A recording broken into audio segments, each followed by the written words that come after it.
क्या होगा अगर मैं कहूं कि कुछ किताबें इतनी डेंजरस हैं कि उन्हें ताले में बंद कर दिया गया, कुछ जला दी गईं और कुछ तो बिना किसी निशान के गायब हो गईं।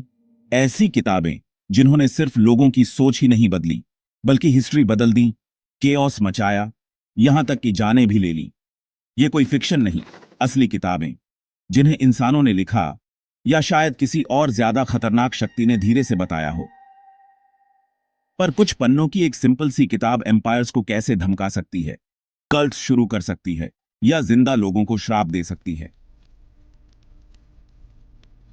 ऐसे कौन से सीक्रेट्स हो सकते हैं जो इतने फॉरबिडन हैं कि वेटिकन भी उन्हें जमीन के नीचे छुपा कर रखता है। Gap 2S। और असली सवाल यह है, क्या नॉलेज को कभी फॉरबिडन करना चाहिए? नीचे कमेंट करो। अगर तुम्हें कोई ऐसी किताब मिले जो दुनिया बदल सकती है या उसे तबाह कर सकती है, तो तुम उसे पढ़ोगे या जला दोगे? हम अब तक लिखे गए सबसे डेंजरस पन्ने खोलने वाले हैं। ये है 10 डेज ऑफ जीनियस का डे 6, और ये वाला शायद तुम्हें डरा भी दे। कार्ल मार्क्स और फ्रीडरिच एंगल्स की लिखी हुई द कम्युनिस्ट मैनिफेस्टो सिर्फ एक कॉल टू एक्शन नहीं थी, यह क्लास वॉरफेयर का एक ब्लूप्रिंट था। यह उस जमाने में रिलीज हुई जब राजाओं का राज्य था और वर्किंग क्लास परेशान थी। इस 23 पन्नों के पैम्फलेट ने वर्कर्स से कहा कि वो इलीट के खिलाफ उठें और एक ऐसा समाज बनाएं जहां कोई शोषण न हो। इम्पैक्ट। इसने 1917 की रशियन रेवोल्यूशन को हवा दी, माओ के अंडर चाइना के कम्युनिस्ट उदय को इंस्पायर किया। यूएस, यूके और 40 से ज्यादा देशों में हिस्ट्री में अलग अलग समय पर बैंड रही। सीधे तौर पर लाखों करोड़ों मौतें, कैद और कोल्ड वॉर के डर के लिए जिम्मेदार बनी। यह सिर्फ एक पॉलिटिकल किताब नहीं थी, ये तो एक जलती हुई माचिस थी जिसे पूरी दुनिया के बारूद के ढेर में फेंक दिया गया हो, और वो आग आज भी जल रही है। कहते हैं कि 16वीं सदी में लिखी गई द ग्रैंड ग्रिमवार, जिसे ले ड्रैगन रूज भी कहते हैं, ब्लैक मैजिक के रिचुअल्स की एक किताब है जो माना जाता है कि खुद लूसीफर को बुलाने की शक्ति देती है। कुछ कहानियों के मुताबिक इसे होनोरियस ऑफ थीब्स ने लिखा था, एक ऐसा आदमी जिसके बारे में कहा जाता है कि उसने शैतान से समझौता किया था। कुछ और लोग कहते हैं कि यह किंग सोलोमन की कब्र में मिली थी, इंसानी खाल में बंधी हुई। अफवाह है कि वेटिकन के पास इसकी एक कॉपी उनके सीक्रेट आर्काइव्स में कहीं गहरे छुपी हुई है। क्यों? क्योंकि इस किताब में है डीमंस के साथ समझौते करने के रिचुअल्स, आत्माओं को कंट्रोल करने के तरीके, ऐसा फॉरबिडन ज्ञान जिसके बारे में माना जाता है कि अगर उसे गलत तरीके से किया गया तो पढ़ने वाले को श्राप लग सकता है। Fun fact, occultist Eliphas Levi और यहां तक कि एलिस्टर क्रॉली ने भी इस टेक्स्ट का जिक्र किया है। कुछ प्रैक्टिशनर्स इसे सिर्फ कहानी नहीं, बल्कि काली शक्तियों तक पहुंचने की असली चाबी मानते हैं। यह है मॉडर्न हिस्ट्री की सबसे खतरनाक जालसाजी।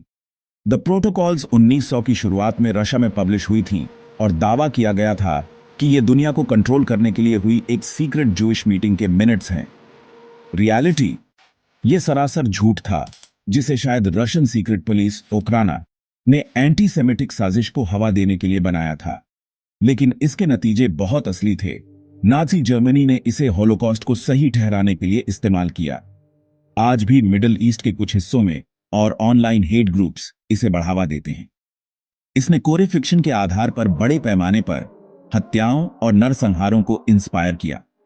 इस झूठ का सबूत 1921 में द टाइम्स ऑफ लंदन ने इसकी जांच की और इसका पर्दाफाश किया। पता चला कि यह एक फ्रेंच पॉलिटिकल सैटायर से चुराई गई थी, लेकिन नुकसान तो हो चुका था। एक खतरनाक याद दिलाने वाली बात, सबसे डेंजरस किताब हमेशा सच्ची नहीं होती, बस उस पर यकीन किया जाना जरूरी होता है। वॉयनिच मैन्युस्क्रिप्ट याद है? वो 15वीं सदी की अजीब सी किताब जो एक अनजान भाषा, अजीब पौधों और तारों के नीचे नहाती हुई नेकेड औरतों से भरी है।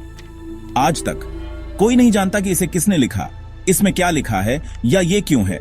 एआई मॉडल्स, क्रिप्टोग्राफर्स, यहां तक कि एनएसए भी इसे डिकोड करने में फेल हो गए हैं। अगर तुमने हमारा डीप डाइव मिस कर दिया तो इस सीरीज के डे 2 पर जाकर पूरा डिकोडिंग ब्रेकडाउन देखो। लेकिन हमारा यकीन करो, यह सिर्फ एक मिस्ट्री नहीं है, ये एक जुनून है। 16वीं सदी में जॉन डी क्वीन एलिजाबेथ आई के एस्ट्रोलॉजर ने दावा किया था कि उन्हें द बुक ऑफ सोएगा नाम की एक रहस्यमयी किताब के जरिए फरिश्तों के मैसेजेस मिलते थे। डी की मौत के बाद ये गुम हो गई थी, जब तक कि 1994 में ब्रिटिश लाइब्रेरी और बॉडलियन लाइब्रेरी में इसकी 2 बची हुई कॉपीज नहीं मिली। उसके अंदर 40,000 से ज्यादा लैटिन शब्द, 36 कोडेड टेबल्स जो ऐसे अक्षरों से भरे थे जिन्होंने कंप्यूटर्स को भी चौंका दिया, और डेमोनिक समनिंग और स्पिरिचुअल प्यूरिफिकेशन के रेफरेंसेस। मैथमेटिशियन जिम रीड्स ने कोड का कुछ हिस्सा तो क्रैक कर लिया, लेकिन उसका गहरा मतलब अभी भी छिपा हुआ है।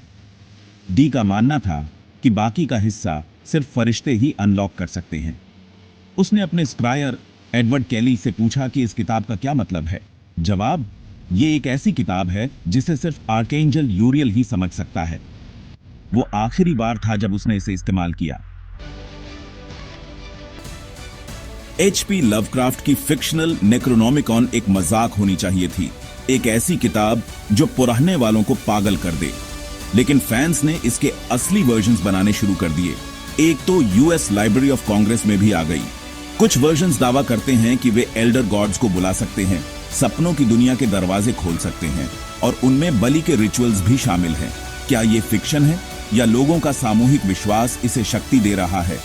यहां तक कि खुद लवक्राफ्ट ने लिखा था, मुझे इस ख्याल से डर लगता है कि कोई कहीं किसी दिन सच में नेक्रोनोमिकॉन लिख देगा। स्पॉइलर, उन्होंने लिख दी। तो किताबें वॉर शुरू कर सकती हैं, डीमंस को बुला सकती हैं, या ऐसी पहेलियां हो सकती हैं जिन्हें कोई सॉल्व नहीं कर सकता। ये सिर्फ कहानियां नहीं थी, ये हिस्ट्री की ताकतें थीं। अगर तुम अब भी देख रहे हो तो नीचे कमेंट करो, कौन सी किताब तुम खोलने की हिम्मत करोगे और कौन सी हमेशा के लिए दफन रहनी चाहिए। हम तुम्हारे जवाब सुनने के लिए बेचैन हैं। और अगर तुम्हें लगा कि ये किताबें पावरफुल थीं, तो जरा रुको, जब तक तुम वो मैसेजेस नहीं देख लेते जिन्हें कोई क्रैक नहीं कर पाया है। कल 10 डेज ऑफ जीनियस के डे 7 पर हम डिकोड कर रहे हैं टॉप 5 अनसॉल्व्ड कोड्स जो अब भी क्रैक नहीं हो पाए हैं। ज़ोडिएक किलर के रहस्यमयी लेटर्स से लेकर CIA के अपने क्रिप्टो स्कल्पचर तक, क्या तुम वो सॉल्व कर सकते हो जो दुनिया के बेस्ट माइंड्स नहीं कर पाए? वो घंटी दबाओ, सब्सक्राइब करो और चलो अगला मिस्ट्री खोलते हैं साथ में।